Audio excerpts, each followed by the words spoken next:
हर बंदे के लिए हर फॉर्म ऑफ कंटेंट काम नहीं करेगा। आपको क्या लगता है कि सबसे बड़ी मिस्टेक लोग क्या कर रहे हैं इसमें जब वो अपनी वीडियो बना के ऑनलाइन डालते हैं? जो बिगेस्ट प्रॉब्लम्स मुझे देखनी पड़ी है ना क्लाइंट्स के साथ, यही है कि सम पीपल थिंक कि दे नो एवरीथिंग। जो एक्सपर्ट्स हैं, सब्जेक्ट मैटर एक्सपर्ट्स हैं, वो क्यों चूज़ करें video marketing as a platform? वो कोई आर्टिकल भी तो लिख सकते हैं। वीडियो एज अ प्लेटफॉर्म अगर आप लेके चलो ना, and if you do it right, तो इसके जो आपके रिटर्न है ना वो बहुत मैसिव होते हैं। How do we stand out अगर हम शॉर्ट फॉर्म वीडियोस बता रहे हैं? लोग अब क्रिएट कर रहे हैं ऑथेंटिसिटी, कि भाई सिंपल रॉ चीज़ हो, कंटेंट में रॉ फील है, आपकी वीडियो में रॉ फील है, तो लोग ना उस चीज़ से ज़्यादा बेहतर कनेक्ट कर पा रहे हैं। मल्टीपल आपके क्लाइंट्स के साथ कॉमन प्रॉब्लम एक आ रही है, तो आप उसी चीज़ को पकड़ के एक पीस ऑफ कंटेंट बनाए थे। लोग जो है ना वो पर्सनल स्टोरीज ज़्यादा क्रिएट करते हैं। भाई आप एक स्पेसिफिक सिचुएशन में फंसे हो, आप उसमें से बाहर कैसे निकले हो? What is the biggest challenge for you? I think the biggest challenge for me personally is myself. Our today's guest is John Ali, founder of John Ali Media, a short-form video content agency based in Dubai. John started out as a freelance filmmaker on Upwork back in 2020 and has spent the last 5 years helping creators and personal brands grow through video. If somebody is an expert and he wants to turn his expertise into content, so what tips would you give him or her कि यार आप इस path को follow करो और अपनी expertise को ऐसे अच्छे कंटेंट में कन्वर्ट कर सकते हो?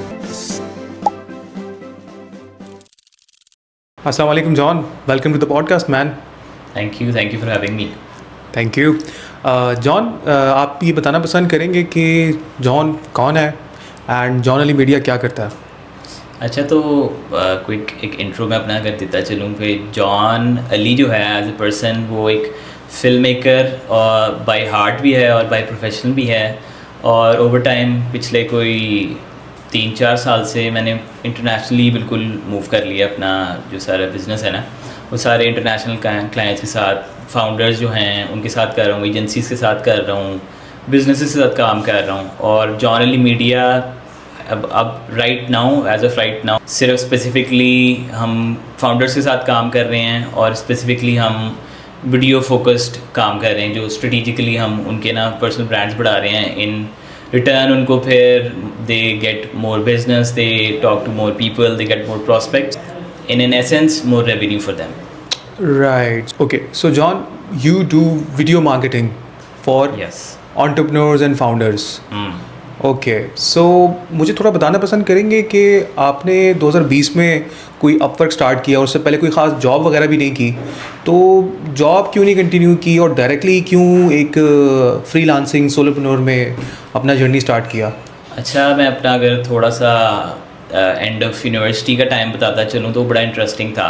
बिल्कुल ही जब मेरी यूनिवर्सिटी एंड हुई तो उसके फ़ौरन बाद मेरे ख्याल है कोई 2 हफ्ते बाद ही कोविड लॉकडाउन्स लग गए। तो जो मेरा एक वो चल रहा था, बिल्कुल आपको पता है कि आप यूनिवर्सिटी में बड़े सोशल होते हो, बिल्कुल ही ना एक वो घर में बंद होने वाली बात हो गई थी। तो उस टाइम पे फिर मैं एक जॉब कर रहा था, वो मैंने as a side hustle start की थी। मेरा यूनिवर्सिटी का लास्ट सेमेस्टर चल रहा था, मैं कहा चलो इसके साथ लेट्स स्टार्ट वर्किंग एंड सी कि भाई जॉब मार्केट में क्या चीज़ है। तो मैंने वो शुरू की, वो अबाउट 6 मंथ्स मैंने की थी। उसके बाद जब लॉकडाउन्स लगे तो फिर मैं इनके साथ वीडियो प्रोड्यूसर का ही काम कर रहा था। वीडियो कंटेंट सारा जो था ना उनका मैं प्रोड्यूस करता था। फर्स्ट जॉब जहाँ पे आप जब फर्स्ट एक ज़िंदगी में मैंने जॉब की है, फर्स्ट एंड लास्ट वही थी। उसके बाद फिर मैंने अपनी एंटरप्रेन्योरशिप के अंदर छलांग मार दी थी। तो उसमें ये हुआ जी कि जो सारे हमारी प्लान्स थे, इंटरव्यूज़ शेड्यूल हुए थे, सारी चीज़ें जो हुई थी वो रिमोट जाने की वजह से सारा कुछ रुक गया। सारे जो हमारे प्लान्स थे वो वहीं फुल स्टॉप हो गया उसका। तो उसके बाद फिर कुछ टाइम मैंने रिमोट कोशिश की कुछ इनके साथ काम करने की, लेकिन वो फिर जो हमारे प्लान्स थे वो एग्जीक्यूट ना हो सके। तो उसके बाद फिर आई हैड अ चॉइस, या तो एज कॉन्ट्रैक्ट फ्रीलांसर बेसिस पे आ जाऊँ या तो फिर आई मूव ऑन। तो मैंने कहा चलो लेट्स मूव ऑन, कुछ हो तो रहा है नहीं अभी, कोविड में क्या ही कर लेंगे। फिर मैंने कहा चलो नेक्स्ट कुछ और देखते हैं। अब मैंने सोचा कि भाई कोई और जॉब नहीं मिल सकती, बाहर कहाँ से निकलूँगा। फिर मैंने इंटरनेट की तरफ देखना शुरू किया, कुछ गूगल पे सर्चेस की, फ्रीलांसिंग। थोड़ा सा अगर मैं बैक स्टोरी बताऊँ तो मुझे फ्रीलांसिंग एज अ टर्म का 2017 में पता चला था, जब मैंने एक इंटर्नशिप की थी अल्फा टावर में, PITB जो है ना उसके अंदर एक स्टार्टअप के साथ। तो वहाँ पे मुझे ना बस बड़ी थी जी के लोग फ्रीलांस कर रहे हैं। उस टाइम पे 2017 में जी लाख रुपया कमा रहे हैं जी, तो मैं कहा 1 लाख रुपया कमाना कमा भी सकता है कि नहीं कमा सकता। सही बात है। तो तभी किसी से पूछा, उधर बैठता था, कुछ दोस्तियाँ हो गई, कुछ जानने वाले बन गए, उनसे मैंने पूछा कि भाई फ्रीलांसिंग, व्हाट इज़ फ्रीलांसिंग, और इसको करते कैसे हैं एक्चुअली, एग्जीक्यूट क्या करना है। तब मुझे फ्रीलांसिंग की थोड़ी समझ आई, कुछ अपनी रिसर्च की गूगल पे, फिर उन्होंने बताया जी फाइवर एक चीज़ होती है, अपवर्क एक चीज़ होती है। तो तब इनिशियली थोड़ा सा मेरा ना रन वहाँ से हुआ था, कुछ मैं प्रोजेक्ट्स पकड़ता था, जब ज़रूरत होती थी पैसे कमाए, उसकी चीज़ ले ली। तो वो बेसिकली फिर मैंने फाइवर थोड़ा सा शुरू किया वहाँ से, अपवर्क थोड़ा सा शुरू किया था वहाँ से। तो उसके बाद फिर यूनिवर्सिटी में थोड़ा सा मसरूफ़ हो गया, एक थोड़ी सी पर्सनल एक हेल्थ इश्यूज़ आ गए थे मुझे, तो वो रिकवरी में उसमें था। फिर उसके बाद यूनिवर्सिटी में फाइनल ईयर्स में आपको पता है बहुत ज़्यादा हेक्टिक हो जाते काम। तो फिर जब वो चीज़ से मैं फ़ारिग हुआ, तो उसके बाद फिर मैंने ना, जब ये सारी कोविड सिचुएशन आई, तो उसी चीज़ को फिर मैंने ना वापस देखना शुरू किया कि भाई कैसे इसको एक्चुअली में फुल टाइम कैसे लेके जाना चाहिए। तो तब फिर मैंने पकड़े कुछ प्रोजेक्ट्स, कुछ वेबसाइट्स थी उस टाइम पे फ्रीलांसिंग, तो उधर से कुछ मेरे वन ऑफ प्रोजेक्ट्स आना शुरू हुए, छोटे छोटे, कुछ $100, $200, $300 बनना शुरू हुआ उससे। फिर उसके बाद एक मुझे लॉन्ग टर्म क्लाइंट मिला था, जिसके साथ मैंने एटलीस्ट कोई 3 से 4 साल काम किया है, 2021 से लेके 2020, लेट 2020 या 2021 से फिर 3-4 साल मैंने उसकी, वो भी पॉडकास्ट का एक क्लाइंट था, यूके बेस्ड एक डेंटिस्ट था, उनकी पॉडकास्ट चलाते थे। इनिशियली जब एज ए क्लाइंट मेरे पास आए थे, तब बिल्कुल इनिशियल स्टेजेस पे थे वो। तो उसकी फिर पॉडकास्ट को हमने कहाँ से कहाँ लेके, उसके अवार्ड्स मिले उसको, उसके बाद उसकी टीम बिल्ड की, टीम ट्रेन मैंने की, उसके बाद फिर नेक्स्ट फिर ना साथ में प्रोजेक्ट्स पकड़ना शुरू कर दिए थे और भी। सही, ब्रिलियंट। सो आपका जर्नी बड़ा इंटरेस्टिंग रहा कि मतलब आपने कोई ज़्यादा टाइम जॉब में नहीं गुजारा और डायरेक्ट जो है जंप इन कर दिया फ्रीलांसिंग में, and which is pretty interesting कि लोग अक्सर जॉब में 10 साल लगा के फिर as a solo founder start करते हैं, और किसी इनक्यूबेटर और किसी एक्सीलरेटर के बगैर, मतलब आप किसी की हेल्प के बगैर आपने मतलब अपनी एजेंसी स्टार्ट की थी, राइट? इनिशियली यही हुआ था कि मुझे ना, जब ख़ास तौर पे कोविड आया ना, तब एक बड़ी टर्म चल रही थी सेल्फ लर्निंग की, ऑनलाइन लर्निंग की। तो मैंने फिर बहुत ज़्यादा रातें जाग के, उस पॉइंट पे तो मैं सोता ही नहीं था सारी रात। तो रातें जाग के मैंने चीज़ें सीखी कि भाई how to do freelancing, how to run a business, उसके सारे कंपोनेंट्स देखने पड़ते हैं, मार्केटिंग, सेल्स, अकाउंटिंग, व्हाटएवर जो भी आपको उसकी ज़रूरत होती है। और फिर सारी चीज़ें मैंने ना सीखता गया आहिस्ता, और फिर उसी चीज़ को ना इम्प्लीमेंट में करता गया अपने बिजनेस के अंदर। सही हो गया। अच्छा जॉन, ये बताएं for people who are watching, जो नीश सेलेक्ट करना होता है ये एक बहुत ही मुश्किल काम होता है। तो आपकी तो बड़ी स्पेसिफिक डिफाइंड नीश है कि भाई आप फाउंडर्स और एंटरप्रेन्योर्स के लिए शॉर्ट फॉर्म वीडियो कंटेंट करते हैं। तो यहाँ तक कैसे पहुँचे? जस्ट इंट्यूटिवली पहुँचे या कहीं से कोई इंस्पिरेशन आई ये नीश चूज़ करने की? अच्छा, ये भी बड़ी ना इंटरेस्टिंग एक स्टोरी है। इसमें आपको पता है जर्नी होती है, फिर बंदा उसमें स्पेशलाइजेशन की तरफ जाना शुरू हो जाता है। तो इनिशियली जब मैंने शुरू किया था, तब मेरी बैकग्राउंड भी फिल्म मेकिंग की है, तो मुझे प्री प्रोडक्शन और पोस्ट प्रोडक्शन, एडिटिंग वाली साइड का ना सारी चीज़ों का पहले एक्सपीरियंस था। मैं लोकली भी प्रोजेक्ट्स करता था, फिर कुछ अच्छे ब्रांड्स के साथ लोकल पाकिस्तान के अंदर भी काम करने का मौका मिला। तो उसमें ये हुआ कि फिर पहले इनिशियली मैंने ऑफ़र एज होल अपनी ना सर्विसेज ऑफ़र करना शुरू कर दी।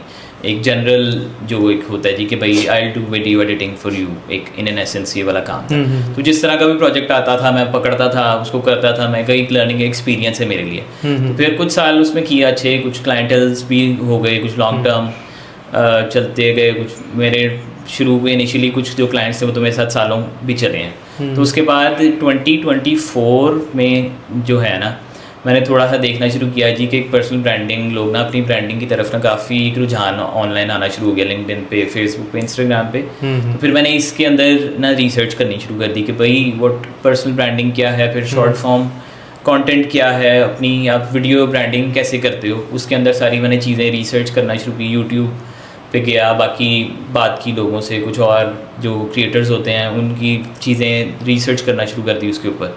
तो फिर मुझे लगा कि हाँ भाई, क्योंकि अब क्लाइंट्स भी मेरे से ये चीज़ डिमांड कर रहे हैं, मुझे वो ट्रेंड नज़र आना शुरू हुआ। तो फिर मैंने उसमें देखा कि वाई नॉट इसी के अंदर ही ना हम घुसते जाएँ साथ साथ। तो तब से फिर उसके अंदर काफ़ी काम किया। फिर अब थोड़ा सा डायनामिक्स चेंज होते हैं, अब 2026 आ गया है, अब AI का बहुत बड़ा रोल है इसके अंदर। मेरे ख्याल है उसमें AI के आने के बाद ख़ास तौर पे आपकी वीडियो मार्केटिंग, एक वीडियो ऑथेंटिसिटी की बहुत एक नीड आ जाती है उसके अंदर कि भाई what is AI and what is human वाला एक बड़ा ना क्वेश्चन आ जाता है। आप ऑनलाइन कुछ भी देखते हो, आपको नहीं पता होता एआई ने लिखा है या एआई बात कर रहा है। अब तो वीडियोस भी आ गई हैं, एआई ऑडियोज़ भी आ गई हैं, तो एक वो ऑथेंटिसिटी का फैक्टर जो है ना वो बहुत लोग ना क्रेव कर रहे हैं। और ख़ासतौर पे जब आप एक ह्यूमन वीडियो की तरफ जाते हैं तो फिर वो जो है ना आपका ट्रस्ट फैक्टर वो एम्पलीफाई हो जाता है काफ़ी फोल्ड्स। राइट हाँ, will talk about AI and मैं आपसे ये पूछना चाहूँगा कि अभी रिसेंटली आपने अपने लिंक्डइन पे एक पोस्ट लगाया हुआ था कि you said no to a $2,000 client. तो यहाँ पे तो $1,000 का क्लाइंट जो है लोग उसको भी क्या $500 वाले क्लाइंट को भी नो नहीं करते। And you said no to a $2,000 client and in that post you mention कि यार client was not the reason, मतलब मेरी खुद की गलती थी जो मैंने उसको ऑनबोर्ड कर लिया, something like that you road. तो वो थोड़ा सा बताएं वो क्या स्टोरी हुई थी, क्यों मना किया उस क्लाइंट को? अच्छा, इसमें ये हुआ मेनली कि वो $2,000 एक वो होता है कि बंदा सोचता है कि भाई ये पागल है, $2,000 का क्लाइंट क्यों जाने दे रहा है अगला। तो उसमें ये हुआ था कि इनिशियली तो वो एक एजेंसी थी। एजेंसीज़ का आपको पता है उनका होता है कि भाई जितना हम काम निकाल सकते हैं अगले में से निकालें।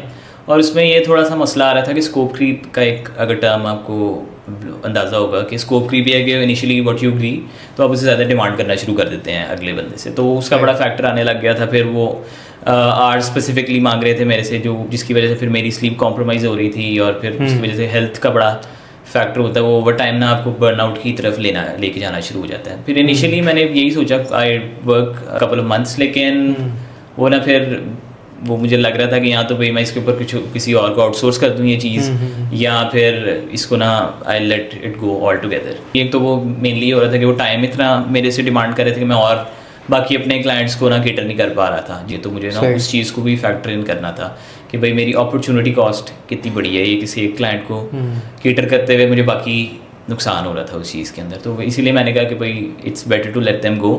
और बहुत बड़ी तालाब बहुत बड़ा है, समुंदर है पूरा, तो कुछ किसी और के साथ काम कर लेंगे, इससे बड़ा भी मिल सकता है। You never know. बिल्कुल सही। सो मेन लर्निंग वाज के आप जब क्लाइंट को ऑनबोर्ड करते हो तो you set the expectations and standard right from the start.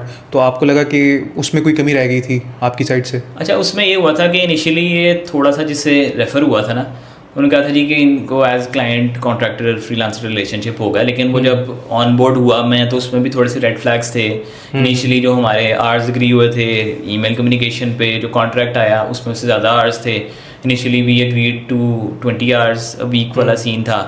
वो भी थोड़ा सा मुझे टाइम का होता है कि मैं कभी आप मेरे से डिलीवरेबल्स ले लें जितने मर्जी जो हम एग्री करेंगे उसके ऊपर, लेकिन मेरे से टाइम लॉक ना करवाएं। वो थोड़ा सा क्रिएटिव उसमें ना क्लैश आता है टाइम जब आप लॉक करते हो। तो इनिशियली कॉन्ट्रैक्ट जब आया उसमें थोड़े से थे मसले मसाइल, लेकिन मैंने कहा चलो ठीक है, लेट्स सी क्या किस तरह का एक्चुअल वर्किंग रिलेशनशिप क्या होगा इसके अंदर। तो वो थोड़े से रेड फ्लैग्स वहीं पे मुझे नज़र आए। उसके बाद जो ओवर टाइम और प्रॉब्लम्स क्रिएट होती गई उसके अंदर। इनिशियली वो फिर आते थे जी कि हमें 24 आवर्स के अंदर ये आप ये वाला प्रोजेक्ट कंप्लीट करके दे सकते हैं। सही हो गया। फिर उसमें जागना पड़ता था, रातें लगानी पड़ती थी, पूरा बहुत प्रॉब्लमेटिक हो रहा था मेरे लिए। सही हो गया, सही हो गया। इसी से फिर एक और क्वेश्चन निकल के आता है कि जब मुझे बताएं अब वीडियो मार्केटिंग जो है इसकी इम्पोर्टेंस तो बहुत सारे लोगों को पता है, सब लोग करना भी चाहते हैं, ठीक है, और सब लोग इंटरेस्टेड भी हैं करने के लिए, ठीक है। सो आप जब फाउंडर्स के साथ, एंटरप्रेन्योर्स के साथ काम करते हैं तो आपको क्या लगता है कि सबसे बड़ी मिस्टेक लोग क्या कर रहे हैं इसमें जब वो अपनी वीडियो बना के ऑनलाइन डालते हैं? तो मतलब क्या मिस्टेक करते हैं इसके अंदर सबसे बड़ी? अच्छा, इसमें थोड़ा सा ये कि मैं अपनी भी साथ साथ ब्रांडिंग कर रहा हूँ। मेरा एक ये बिलीफ है जी कि आपकी अपनी प्रोफाइल अगर होगी ना तो बिगेस्ट केस स्टडी होती है किसी के लिए। आप इनिशियली अगर किसी प्रॉस्पेक्ट को कुछ चीज़ पिच भी कर रहे हो तो यू कैन शो कि भाई ये मेरी प्रोफाइल है, इस पर मैं ये कर रहा हूँ and these are the results. तो उसमें यही था कि जो बिगेस्ट प्रॉब्लम्स मुझे देखनी पड़ी है ना क्लाइंट्स के साथ, वो यही है कि सम पीपल थिंक कि दे नो एवरीथिंग। ओके वो थोड़ा सा एक वो जो फैक्टर आता है ना कि भाई मुझे तो पता है मैं क्या बात कर रहा हूँ, आपको नहीं पता होगा। चाहे आप एक सब्जेक्ट मैटर एक्सपर्ट होते हो, लेकिन कुछ चीज़ों आपको ना फिर वीडियो पे ख़ास तौर पे कुछ चीज़ों को डिफरेंटली फ्रेम और डिफरेंटली पोस्ट करना पड़ता है। क्योंकि इनिशियली जब आप सोशल मीडिया पे पोस्ट कर रहे हो तो not everybody knows who you are essentially. जो आपका पीस ऑफ कंटेंट ही पहली दफ़ा देख रहा है आपका, तो उसको आपकी बैक स्टोरी नहीं पता कि भाई आप कितने काबिल हो या कितने एक्सपर्ट हो किसी चीज़ के अंदर। तो आपको उस चीज़ को फिर एक ऑडियंस पर्सपेक्टिव से सोचना पड़ता है कि भाई आप अगर इनिशियली किसी बंदे से बात कर रहे हो थ्रू वीडियो, तो उसको आपने किस तरह वो पोस्ट करना है और किस तरह उसको एंगेज करके अपनी कम्युनिटी का पार्ट बनाना है। सही हो गया। तो उसके अंदर फिर प्रॉब्लम्स आती हैं। सही हो गया। मेरा फिर एक और क्वेश्चन भी होगा कि जो एक्सपर्ट्स हैं, सब्जेक्ट मैटर एक्सपर्ट्स हैं, जिन लोगों ने 15-20 साल काम कर लिया है, तो आपको लगता है कि उनके लिए स्पेस है वीडियो मार्केटिंग के अंदर? बेसिकली वो क्यों चूज़ करें video marketing as a platform? वो कोई आर्टिकल भी तो लिख सकते हैं, वो कोई एक ऑडियो पॉडकास्ट भी रिकॉर्ड कर सकते हैं, तो स्पेसिफिकली वीडियो की तरफ क्यों आए वो सब्जेक्ट मैटर एक्सपर्ट्स?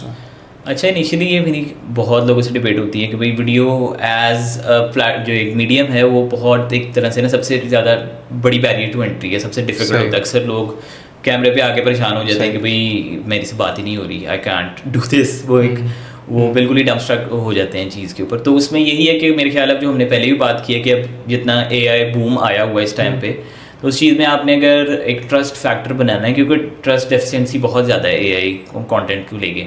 आप लिंक्डइन पे चले जाएं, आप फेसबुक पे चले जाएं, आजकल इनिशियली पिछले लास्ट वीक के अंदर ही बहुत ज़्यादा ना इसी चीज़ के ऊपर डिबेट्स हो रही हैं, वीडियोस आ रही हैं, लोग रिटन पोस्ट कर रहे हैं जी कि is AI eating up my job, essentially एक ये सवाल फिर रहा है कि। तो इसमें यही है कि वीडियो एज अ प्लेटफॉर्म अगर आप लेके चलो ना, and if you do it right, तो इसके जो आपके रिटर्न है ना वो बहुत मैसिव होते हैं, वो मल्टीप्लाइड आपको आके मिलते हैं। फॉर एग्जांपल एक अगर हम इस सिनेरियो लेते हैं, आपने एक वीडियो बनाई है, आपको पता है कि what you are talking about, और एक आपने प्रॉपर उसको ना एक पैकेजिंग भी होती है वीडियो की, आपने प्रॉपर पैकेजिंग के साथ वो वीडियो डाली है। तो इनिशियली आप अगर उसको सोशल मीडिया पे डाल रहे हैं, लिंक्डइन, इंस्टाग्राम, यूट्यूब, जहाँ पे भी आप पोस्ट करें, तो वीडियो आपने डाली है, वो इनिशियली 24 घंटे में अगर किसी ने देखो डाई डाउन नहीं होती। वो इसी जो होता है कि भाई कुछ वीडियोज़ आपकी होती हैं वो couple of months later, couple of years later भी जब उस चीज़ ट्रेंड में आती है, वो चीज़ अगर आपने उसको ऑप्टिमाइज अच्छे तरीके से किया हुआ है, तो वो चीज़ रीसर्फेस होके ना वो दोबारा ऊपर आना शुरू हो जाती है SEO रैंकिंग्स के अंदर। यूट्यूब खास तौर पे, फिर इंस्टाग्राम भी अब थोड़ा सा उस चीज़ के ऊपर काम कर रहा है। तो वो चीज़ जो है ना वो आपकी एक तरह से जो है ना सेल्स चैनल है एक तरह से, जो आपके लिए 24/7 और काफ़ी मैसिव टाइम के ऊपर ना आपके लिए काम कर रहा है कि for example couple of months later आपकी कोई वीडियो देखता है, आपका एक वो प्रॉस्पेक्ट है, वो फिर उस चीज़ से कहेगा हाँ यार इसको पता है क्या बात कर रहा है जी, इसको he is an expert in इस फील्ड। तो वो उस चीज़ को लेके फिर उसके ऊपर ना फिर मोस्ट लाइकली आपसे फिर बात भी करेगा कि भाई ये मेरी भी प्रॉब्लम है, can you help me solve this essentially. तो वो आपकी कन्वर्जन वहाँ से भी हो सकती है उस चीज़ की, वीडियो की। राइट। और ये मैं फिर हवा में बात नहीं कर रहा, हाँ। मेरे साथ अपने पर्सनली हुआ है और क्लाइंट्स के साथ भी ये चीज़ हो चुकी है। आई थिंक आपने पोस्ट भी किए वीडियोस, तो आपको उससे भी क्लाइंट्स मिले, राइट? तो जो आप चीज़ भेज रहे हो आई थिंक वो आपको भी बेनिफिट कर रही है। मेरा ना अब एक ये पर्सपेक्टिव है पिछले कुछ सालों से कि भाई जो चीज़ आपने किसी को सेल करनी है ना, वो पहले अपने पर टेस्ट करो, सही, आपको पता चल जाएगा काम करती है नहीं करती। तो इनिशियली जब मैंने पहली एक वीडियो डाली थी, तो उसी से आई गेस मुझे 2-3-4 क्लाइंट्स मिले थे, फर्स्ट वीडियो इटसेल्फ जो मैंने पोस्ट की थी। तो मुझे लगा इसमें बड़ी मैसिव अपॉर्चुनिटी है, इसको हमें करना चाहिए, और इसी चीज़ को हम आगे क्लाइंट्स को भी बेच सकते हैं एज इट इज़, पैकेजिंग करके हम ऑफर बना के। सही हो गया। अच्छा जॉन, एक बंदा on average around 50 to 300 is the number कि डेली वो रील्स कंज्यूम करता है, depending upon how busy that person is. तो इतनी ज़्यादा रील्स डेली पोस्ट होती हैं। तो शॉर्ट फॉर्म की अगर बात की जाए, how do we stand out अगर हम शॉर्ट फॉर्म वीडियोस बता रहे हैं? कोई स्पेसिफिक आपकी टिप्स हों उसमें? अच्छा, इसमें यही है, एक तो आई बिलीव कि प्लेटफॉर्म भी बड़ा एक ना रोल प्ले करता है आपका। अगर आप इंस्टाग्राम की तरफ जाते हैं तो इंस्टाग्राम काफ़ी टाइम से ना वीडियो फोकस्ड रील स्पेसिफिक हो गया हुआ है। तो उसके ऊपर जो एक इन्फ्लक्स ऑफ क्रिएटर्स है, जो इन्फ्लक्स ऑफ कंटेंट है, वो बहुत मैसिव है एज़ कम्पेयर टू अगर आप लिंक्डइन की तरफ जाते हैं। लिंक्डइन में बीच में बूम आया था, तो उसके बाद जब वो एक होता है ना कि everything has a growing stage, फिर सैचुरेशन पॉइंट आता है, उसके बाद थोड़ा सा ना पिटफॉल आना शुरू हो जाता है। तो जो लोग उस सैचुरेशन पॉइंट के बाद भी स्टिक करते हैं, वो फिर एक्चुअल में वो ग्रो करते हैं, क्योंकि जब ट्रेंड आता है तो हर बंदा कहता है जी कि हम भी दौड़ लगाते हैं इस चीज़ के पीछे। तो वो चीज़ होती है कि अगर आप इसको लिंक्डइन स्पेसिफिक वीडियो कर रहे हैं तो उसमें बड़ी मैसिव अपॉर्चुनिटी है, क्योंकि आपका एक तो अगर आप लिंक्डइन पे जाते हैं तो उसके ऊपर आपकी परचेजिंग पावर भी ज़्यादा है, और वो एक बिजनेस फोकस्ड एक प्लेटफॉर्म है जिसके ऊपर लोग काम करने की नीयत से आते हैं। एसेंशियली अगर आप इंस्टाग्राम को कंपेयर करें तो एज एक और बात में ऐड करते चलूँ, अगर आपने बेस्ट ROI लेनी है वीडियो से तो आप लिंक्डइन को ना अभी भी देख सकते हैं, ये बहुत मैसिव गैप है इसके अंदर। और अगर आप इसी को इंस्टाग्राम की तरफ आते हो तो फिर इंस्टाग्राम पे आपको एक वो ब्रेक थ्रू करते हुए थोड़ा सा आपको ना ज़्यादा प्लानिंग, ज़्यादा टेस्टिंग ऑफ कंटेंट, ज़्यादा ऑप्टिमाइजेशन ऑफ कंटेंट, उस तरह की ना चीज़ें करनी पड़ती हैं उसमें भी इनिशियली। अब थोड़ा सा जो है ना, एक बीच में बूम आया था जी के ओवरली पॉलिश्ड कंटेंट एक आना शुरू हो गया था, लेकिन अब ओवरली पॉलिश्ड कंटेंट को लोगों को लगता है एआई नहीं बनाई हुई है ये चीज़। तो लोग अब क्रेव कर रहे हैं ऑथेंटिसिटी, कि भाई सिंपल रॉ चीज़ हो, वो बहुत रॉ ना हो कि किसी को समझ नहीं आ रही बात क्या कर रहे हो आप, लेकिन एक रॉ फील हो ना, आपके कंटेंट में रॉ फील है, आपकी वीडियो में रॉ फील है, तो लोग ना उस चीज़ से ज़्यादा बेहतर कनेक्ट कर पा रहे हैं। सही। आई थिंक कभी भी अगर हम फेसबुक और यूट्यूब को, इंस्टाग्राम स्पेशली खोलें और लिंक्डइन का प्लेटफॉर्म भी मैं बात करूँगा, तो raw videos are doing very well, और लोगों ने अपने जो पर्सनल ब्रांड्स हैं वो रॉ वीडियो के थ्रू ही बनाए हैं। उनके पास कोई एडिटर नहीं है, कोई ख़ास लाइटनिंग नहीं है, उनके पास जस्ट कैमरा पकड़ा हुआ है, कभी गाड़ी में बैठ के बात करते हैं, कभी ऑफिस में बैठ के बात करते हैं और वो पोस्ट करते हैं। ऐसे ही है असल में होता, पता है क्या, I think it comes down to testing of content. हर बंदे के लिए हर फॉर्म ऑफ कंटेंट काम नहीं करेगा, और किसी के लिए कोई चीज़ काम करेगी, किसी के लिए कोई चीज़ काम करेगी। तो आपका जो एक वो स्पीड ऑफ टेस्टिंग है ना, वो आपकी ज़्यादा होगी तो आप जल्दी क्रैक कर लोगे कभी आपके लिए कौन सा टाइप ऑफ कंटेंट चल रहा है। कुछ लोगों के लिए अच्छा एक पॉलिश कंटेंट काम करेगा, कुछ के लिए रॉ कंटेंट काम करेगा। आई थिंक वो इंडस्ट्री भी हो जाएगा कि भाई आप किस इंडस्ट्री के किस तरह की ऑडियंस से बात कर रहे हो, वो भी बड़ा एक फैक्टर किक इन होता है इसके अंदर। सही हो गया। सो जॉन, इधर से एक क्वेश्चन फिर एक राइज होता है कि if somebody is an expert and he wants to turn his expertise into content, so what tips would you give him और हर कि यार आप इस पाथ को फॉलो करो और अपनी एक्सपर्टीज़ को ऐसे अच्छे कंटेंट में कन्वर्ट कर सकते हो? अच्छा, इसमें यही है basically, before the AI boom तो पहले हम देखते थे कि आपके जो एक्चुअल क्लाइंट्स के साथ आप काम कर रहे हो वो उनकी क्या कॉमन प्रॉब्लम है, वो किस चीज़ के ऊपर आपसे बात करते हैं कि भाई ये मेरा मसला आ रहा है, please can you solve this for me. तो उसमें यही है कि उसी चीज़ को आप, अगर वो मल्टीपल आपके क्लाइंट्स के साथ कॉमन प्रॉब्लम एक आ रही है, तो आप उसी चीज़ को पकड़ के एक पीस ऑफ कंटेंट बना दो। चाहे आप उसको रिटर्न में ले जाओ, रिटर्न से फिर आप उसको वीडियो में ले जाओ, फिर आप उसको कैरोसेल पोस्ट में ले जाते हो, ग्राफिकल कंटेंट ले जाते हो, लेकिन वो आपके मीट जो है ना, वो आपको आपके क्लाइंटल एक जो रियल लाइफ एक्सपीरियंसेस है ना, उसी के अंदर से निकलता है। फॉर एग्जांपल अभी जो आपने बात की पहले, जो अभी मैंने रिसेंट वीडियो डाली थी, वो भी एक प्रॉब्लम मुझे आई स्कोप क्रीप वाली, और वो कुछ इश्यूज जो बनना शुरू हुए, तो मैंने कहा भाई ये एक अच्छी प्रॉब्लम है जिसके ऊपर मैं एक अच्छी प्रॉब्लम तो नहीं, एक प्रॉब्लम है, अच्छा टॉपिक है बेसिकली जिसके ऊपर मैं बात कर सकता हूँ। तो जो वीडियो मैंने डाली थी उसके बाद काफ़ी मेरे जो नेटवर्क में लोग हैं, फेसबुक, इंस्टा, लिंक्डइन के ऊपर, उन्होंने रीच आउट किया। उन्होंने कहा यार मेरे जो पुराने क्लाइंट्स हैं ना, खास तौर पे उन्होंने ये मेंशन किया, जो पुराने क्लाइंट्स हैं उनके साथ मुझे ये प्रॉब्लम आ रही है कि उनके साथ मैं काम कर रहा हूँ, अच्छा काम चल रहा है, उनके रिजल्ट्स भी अच्छे आ रहे हैं, लेकिन अब वो एक्सेसिव डिमांड्स की तरफ जाना शुरू हो गए हैं। तो वो कहते हैं भाई आपने इसको कैसे सॉल्व किया? तो मैंने कहा इसमें मैंने गलती ये की क्योंकि रेफरल से आया था, मुझे लगा भाई ये नहीं तंग करेंगे, तो उसमें फिर ऑफ़र बनानी शुरू कर दी मैंने कि भाई इसमें हम क्या डिलीवर कर रहे हैं, कितने टाइम में डिलीवर होगा और क्या कॉस्ट करेगा। उससे अगर आप इस स्कोप से बाहर जाओगे तो फिर जी या तो हम उसको रिफ्यूज़ कर देंगे आउटराइट, या तो फिर हम उसको अपने ऐड करते जाएंगे, कॉस्ट जो है ना उसकी बिल्डअप होती जाएगी। तो उस चीज़ का फिर ना उनको लगा कि हाँ यार this is a good plan of action, कि हम स्पेसिफिकली जब उनके साथ करेंगे, अगर कोई एग्जिस्टिंग है तो उनको हम बता देंगे भाई हम आपके साथ इस पैसों में इतना काम करेंगे। तो अगर वो ज़्यादा करेंगे तो हम इसको विल बिल यू उस अकॉर्डिंगली, जो अगर आपको ज़्यादा काम होगा तो हम उससे ज़्यादा आपको बिल करना शुरू कर देंगे। Right. So, talk about the problems that you can solve and the insights that you got from your work. So, वो बड़ा अच्छा as a content काम करता है। अच्छा, अब आजकल का जो दौर है ना, उसमें लोग जो है ना प्योरली एजुकेशनल कंटेंट की तरफ नहीं जाते। कोई what is a personal brand, what is freelancing, इस तरह के जो टॉपिक्स हैं ना, उस पर आप वीडियो डालो तो कोई नहीं देखेगा, सबको पता है जी क्या होता है। लोग जो है ना वो पर्सनल स्टोरीज ज़्यादा क्रेव करते हैं कि भाई आप एक स्पेसिफिक सिचुएशन में फंसे हो, आप उसमें से बाहर कैसे निकले हो, या आपकी उसकी लर्निंग क्या थी उस चीज़ के अंदर। तो स्पेसिफिक सिनेरियोज, आप स्पेसिफिक पर्सनल स्टोरीज़ पे अगर बात करो, उस पे ऊपर चाहे उसके अंदर आपने वो कोर तो उसका वही है, लेकिन आप उसको एक फ्रेज इस तरह करते हो, उसको सिचुएशन इस तरह की एक बनाते हो कि लोगों को उस चीज़ से ना सुन के मज़ा आता है। राइट। सो जॉन, फिर मेरा लास्ट क्वेश्चन ये होगा कि being an entrepreneur of a services startup, What is the biggest challenge for you? अच्छा, द बिगेस्ट चैलेंज, वैसे तो हम इंटरनल एक्सटर्नल फैक्टर्स की बात कर सकते हैं, लेकिन I think the biggest challenge for me personally is my self. मुझे लगता है मैं ना एक पॉइंट पे आके ना कंफर्टेबल हो जाता हूँ और फिर ना मैं उस चीज़ को कहता हूँ ठीक है यार अभी इतना चल रहा है, इसको हम लेज़ी हो जाता हूँ उस चीज़ के ऊपर, फिर उसको मैं कहता हूँ लेट्स, फिर वो ना पाइल अप होती जाती चीज़ आगे बढ़ती जाती है। मुझे लगता है कि सबसे बड़ा जो फैक्टर है ना कि अगर मैं अपना माइंडसेट अपना अनलॉक कर सकता हूँ ना तो फिर the sky is the limit, तो हम फिर कहाँ से कहाँ लेके जा सकते हैं चीज़ों को। Right right right. एंड